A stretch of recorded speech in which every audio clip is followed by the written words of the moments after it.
Lawmakers scrutinized the security of the online health insurance exchange, and digging up the Capitol lawn signals phase 2 of the massive project. We explain in this week's Capitol Report.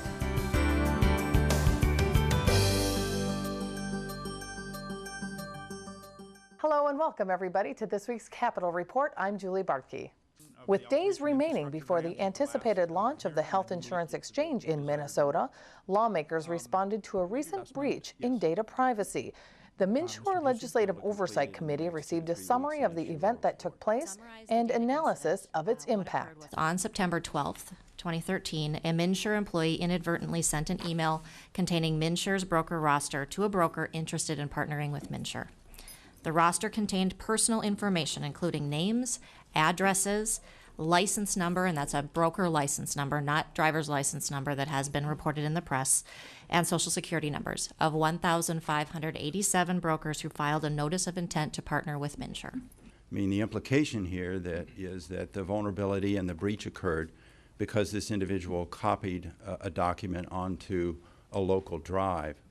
That implies that where that document resided before it got copied was in fact secured, encrypted.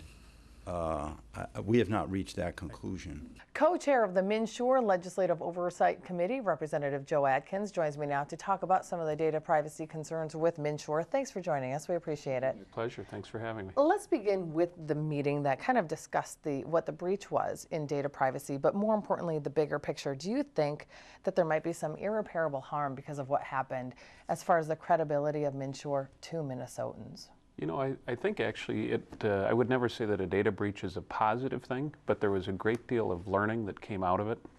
One of the things that it identified was that the data breach came through the old-fashioned system of data protection, which is all full of human possibilities, human errors, and that sort of thing. And that was with respect to the agent and broker data, over 1,500 Social Security numbers from agents and brokers. And by the way, I personally apologize for it. I didn't have anything to do with it, but I really feel bad that it occurred. But transpose that against the protections that are going into place. That's what we heard about today for consumer data. It's the best IT, the most protective IT system that we will have at the state of Minnesota. They compared it to systems that protect private data for banks, and many other folks in the private sector as well. With 1.3 Minnesotans expected to be a part of MnSure right away, are you confident that the systems are in place to protect all of their personal data? Well, it's actually 1.3 million by 2016 is what the protection. I don't think we're going to see on October 1st 1.3 million Minnesotans sign up that very day. But I do anticipate that we'll have several 100,000 Minnesotans sign up over the course of time. Well, thank you for clarifying, but are you confident? And I'm much more confident today than I was even a week ago when I heard about this data breach. To have Mr. Busey from so-called Minnesota's IT protection, he's Minnesota's top data protection cop, and the assurances and the external reviews, the audits that were taking place, frankly, I didn't think that was going to happen until after it was up and running. They've already had external reviews, external audits coming in, being done now on the security systems to make sure that it'll work. You're sounding very confident in the system as it goes forward. James Noble, the legislative auditor, he did caution everybody in that committee room to not be too confident that this issue is closed, that there are factors at MnSure that allowed the breach to occur. He doesn't want anybody to lose sight of these actions. So when the legislative auditor's report is released in a few weeks, do you anticipate that the legislature might have a role in tightening up any loopholes? Well, I'll tell you, one thing I talked about today is we found out that they don't even need Social Security data for agents and brokers. And I indicated I intend to propose legislation in the 2014 session that says they can't have Social Security data. You can't leak what you don't have. And I would expect that we'll have bipartisan, hopefully bicameral support for that. But yeah, I look forward to seeing what Auditor Nobles comes up with, and we'll learn from that. And if that leads to legislation that better protects privacy, I'm all for it. Senator Michelle Benson contends that there's just a systemic problem with MnSure's data intake process. Would you agree with this? There's not a systemic problem. There was an individual incident, and that's what everybody that's looked at that specific incident, it was a single employee who took some data violating policies already in place at MnSure. It was supposed to be encrypted, and it was not supposed to be on an individual desktop computer. She did that. She sent that out as an attachment to an email. She made a terrible mistake. I'm not suggesting she did it intentionally wrong or anything like that. I know that she was let go from MnSure. She no longer works there. And it was a terrible error, but it's not a systemic. It was one individual that made a bad mistake. Now the key is to learn from that and make sure that that sort of thing, and that's what MnSure is doing now. They're going desktop by desktop. They're also making sure that the data is encrypted. But on top of that, you've got the IT protections that Mr. Busey spoke about today that are unmatched in state government. Nobody will have better protection of data than MnSure.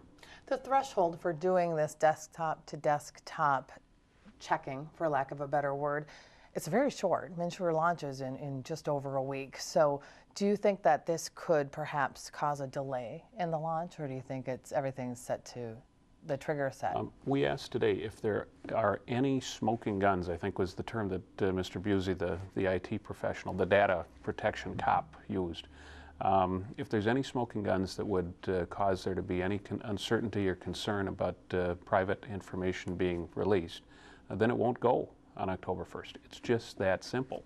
And that's the external auditors, our internal folks, all of the experts. If they're not comfortable with it, it won't go. But if they are, then I would expect, and I'm fully confident that they'll be able to get there by October 1st. You helped craft the legislation for MnSure. You followed this process, I would imagine, intimately through its creation, and now it's soon to be implementation. How are you feeling with everything?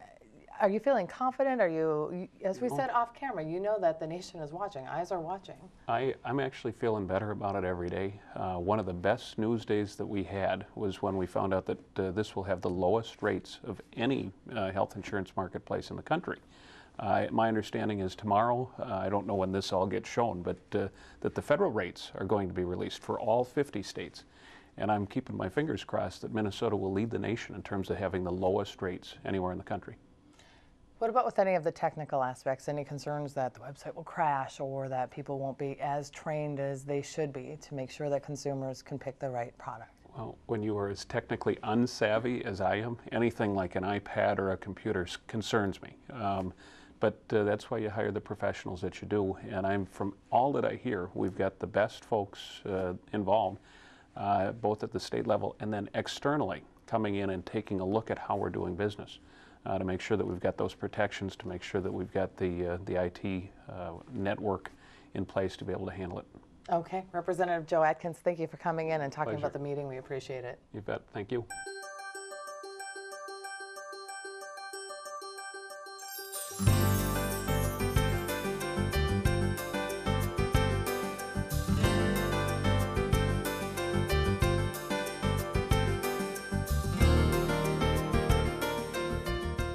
Senator Michelle Benson sits on the MnSure Legislative Oversight Committee. She's here now to discuss about what she heard at the hearing and what she thinks some of the problems are that remain. So thank you for joining us. We appreciate your time. I'm glad to be here. Senator, let's begin with, I want to ask you the same question I asked Representative Adkins. Do you think because of the security breach, the data breach, was there irreparable harm in the credibility of MnSure to Minnesotans?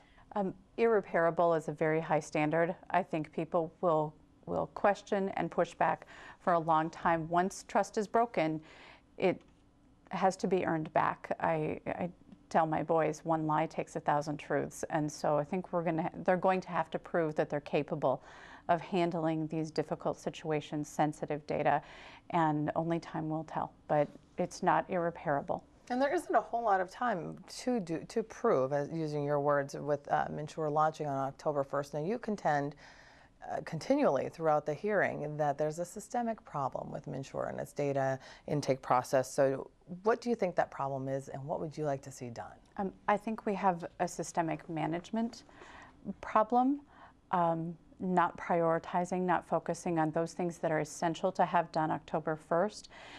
Data privacy is essential. Having good processes in place is essential. Now, they made sure they rolled out the Paul Bunyan ads, and they had money for that, and they kept that secret until they were ready to launch.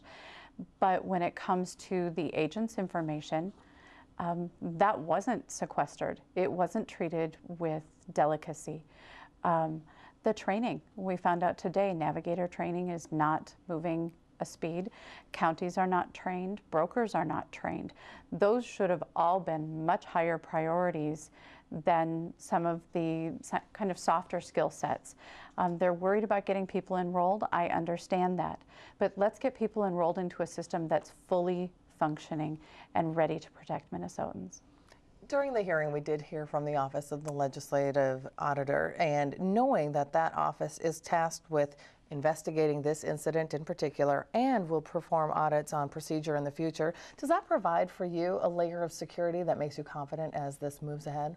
It gives me more comfort. My background as a CPA, we would do internal controls tests. The legislative auditor, that their team is so good at their job. They really take security, they take transparency very, very seriously.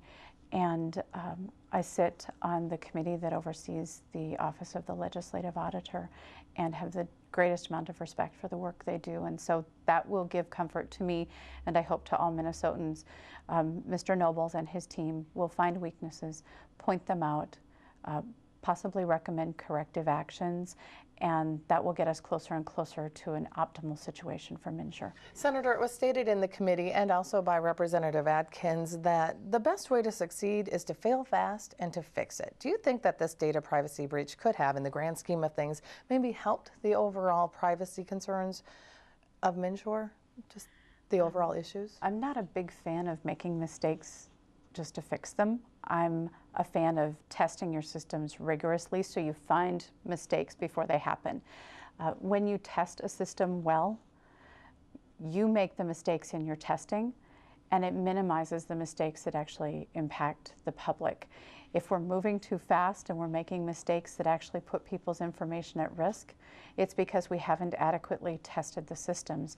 The executive director, April Todd Malmov, talked about all the training they did and the training they did and the training they did.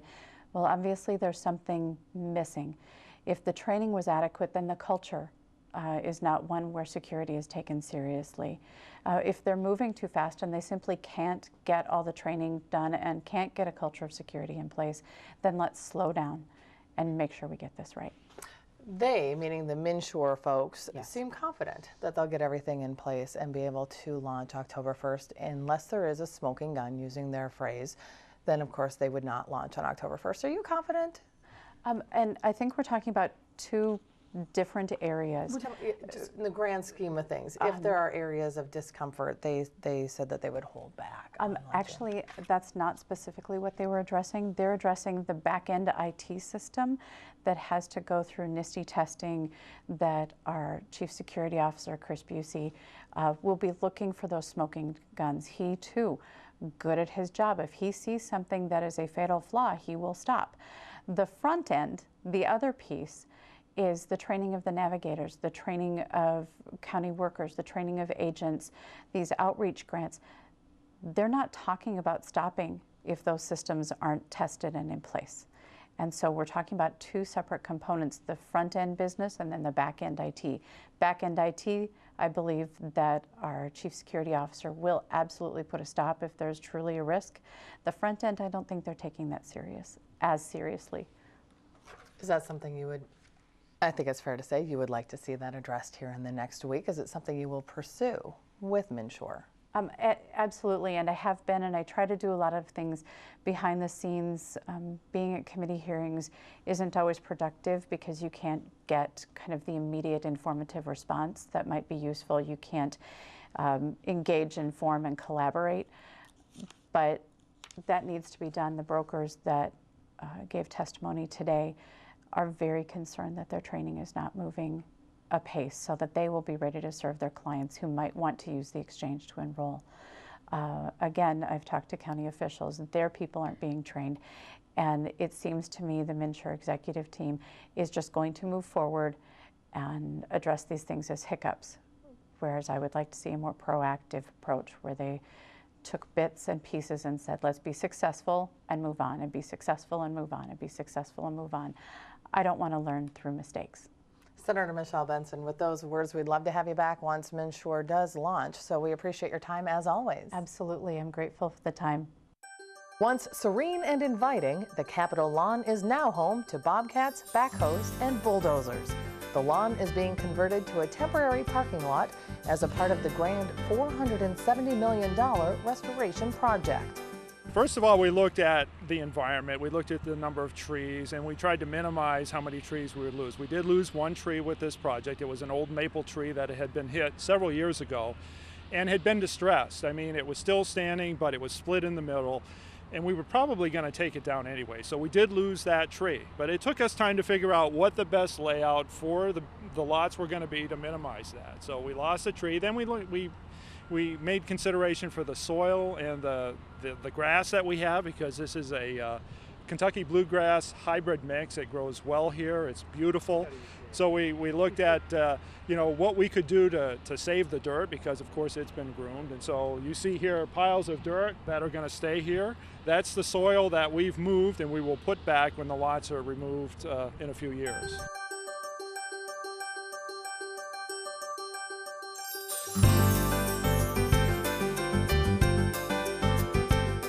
A class action lawsuit pending in federal court questions the constitutionality of the Minnesota Sex Offender Treatment Program.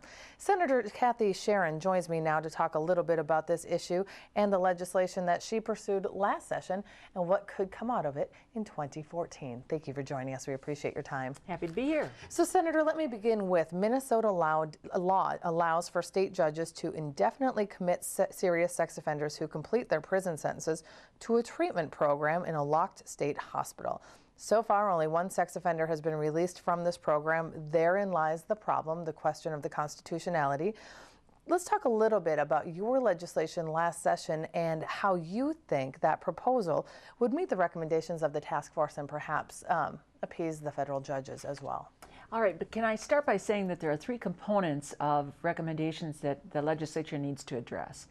And to put it simply, it relates to how people get civilly committed or get into the system after incarceration, for example. What happens in terms of their ability to move through the system, so that's the mid area, and then the process at the end of how a person moves from one level of restriction to a less level of restriction under the process of commitment. So those three components, how you get in, what happens when you're in, and then the process of getting out. So all three of those areas are challenged in terms of whether or not they meet constitutionality. And your legislation last session, which did pass the Senate, but it stalled in the House, it would provide options in the civil commitment process. It also calls for more reviews of patients. How far does this go in addressing the issues that you just outlined? The legislation last year began the process. It developed something that we called high and intensive restrictive alternatives to the current model of care, which is at Moose Lake or at St. Peter.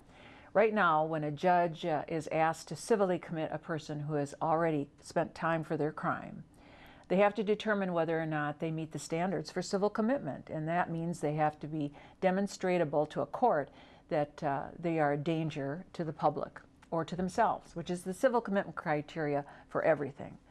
Then if they meet that criteria, then they are placed in only one system, which is starting at Moose Lake. The problem is that there are people that are sex offenders that might need a less restrictive, although intense supervision than that Moose Lake system. That it was recognized by the court, and they expected us to be able to begin the process immediately of pursuing and developing less restrictive alternatives. So a person can be in multiple places and still be under the civil commitment law. I want to ask, the Department of Human Services Commissioner Lucinda Jesson has said that she, as commissioner, can make some changes, and some of them that she proposes include more assessments, options for judges as they commit people, and speedier processes for provisional discharge. Would you support her making these decisions without the support of the legislature? If it's within the authority of the administration to make reasonable changes and still meet the goal of public safety, then of course I would support that. The things that the commissioner is talking about were the essential elements of my legislation. We asked for the commissioner to send out a request for proposal and begin the process of seeing what's out there already that we could use as less restrictive or highly supervised alternatives to Moose Lake. We asked for a change of the process to get civilly committed, to divide it into two parts, so that the determination of their legitimacy for civil commitment is first, and then second, that after a complete and thorough assessment, a good determination of where they should be placed in a continuum of care services.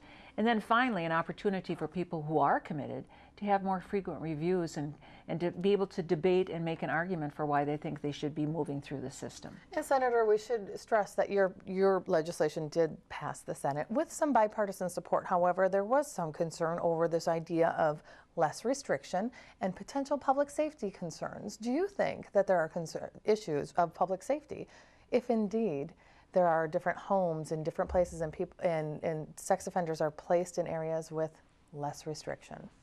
Well, I think that what we have is a set of persons who have committed sexual crimes that are all being treated the same. And we have an extremely restrictive system for people who do not need that level of restriction. There's variations in this population, including persons who may have some limited cognitive ability, and they might be able to be managed very well in a less restrictive, less expensive system. So I believe the capacity, depending on a really solid assessment of what the risk level is of a person, that we can establish variations. But more importantly, what we want to provide is for those persons who are in those highly restrictive areas, that they have an opportunity, a real opportunity, to gradually move through the system and begin to re-enter the community. The House may take up this issue next session. Representative Tina Liebling is carrying the bill. Now, knowing the issue is in federal court and there are concerns that the federal court could take over the state program, do you think that this has a better chance of passage in the House than perhaps it did a year ago? Well, I think a critical thing that you've said is that the court is serious about this, the federal court, and they have the authority and the capacity to come in and take over our system, make required changes, and then ask the state to pay for them. So it's in our best interest for us to be engaged in the process of making these decisions. The Senate has passed its legislation. The House did not for a variety of reasons, and I'm hoping that they're able to work those through. But the bottom line is that if we don't do it ourselves, it will be done to us. Now, I know there are those in the legislature that like to bypass this question, so to not take responsibility for the decisions that have to be made, sort of lay it off onto the federal court. But in general, that means that we will lose control over the decision-making process, deciding what is in the best interests of the people of this state and how we want to use our resources to support that. All right. Senator Kathy Sheran, thank you so much for coming in to talk about this issue. Very important one. We'll track it next session. Great. Thank you.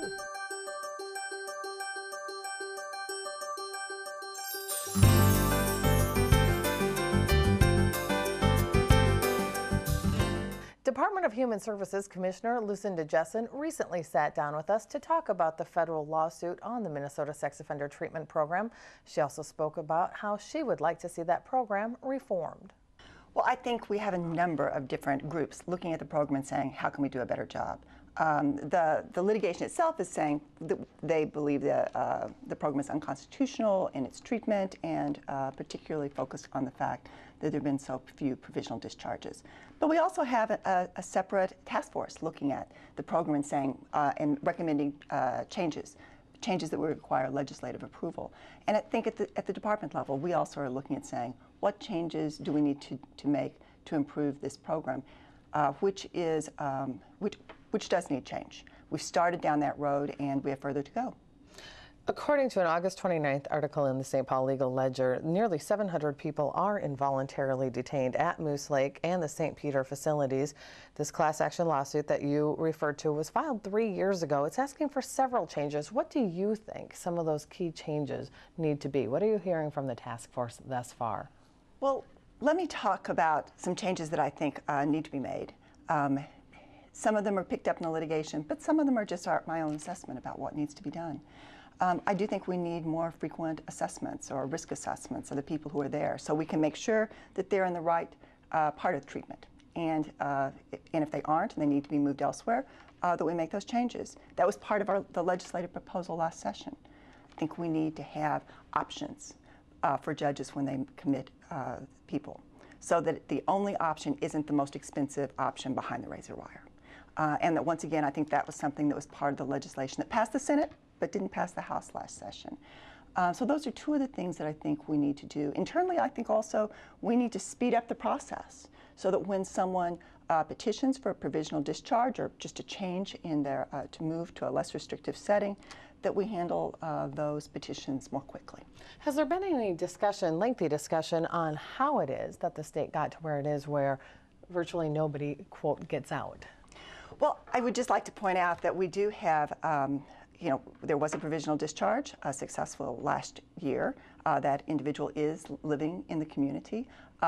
We have, I believe, about 2 more that are coming up to the courts, because remember, the courts have to say that someone can be provisionally discharged. I can't just do this as commissioner, but we have 2 more people up that the treatment team supports for provisional discharge, and we have a lot more people in our final phase of treatment, twice as many as we did 2 years ago. So I think we're starting to see people progress through, but it needs to be a careful, thoughtful process. These are not decisions that anyone should rush into.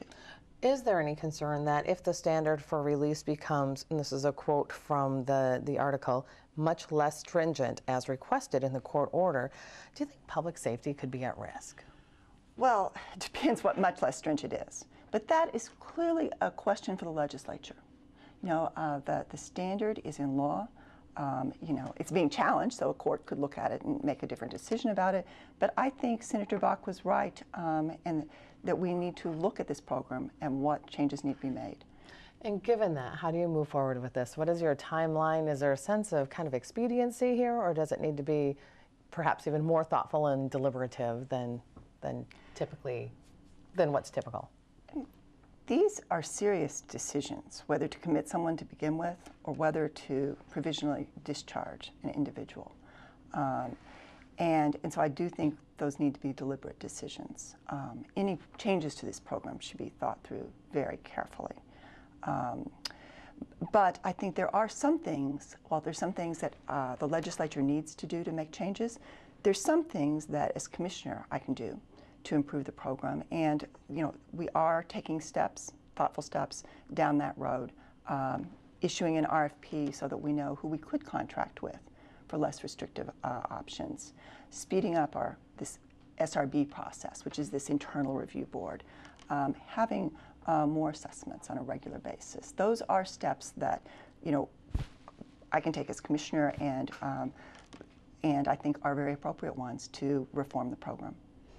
Commissioner, so how do you navigate this through the legislature, and is there concern that if the legislature does not take appropriate action, that the federal government might come in and take this entire sex offender treatment program and run it itself? Well, that's certainly the program is being questioned before a federal judge. So, you know, there are certainly people who would advocate that the judge do that. I believe that particularly with the reforms we're making, the program is constitutional. I think that we can continue to improve it, and I want to work with the legislature to do that. Okay. Commissioner Lucinda Jesson, thanks for coming in and discussing this very important topic with us. We appreciate it. Thank you.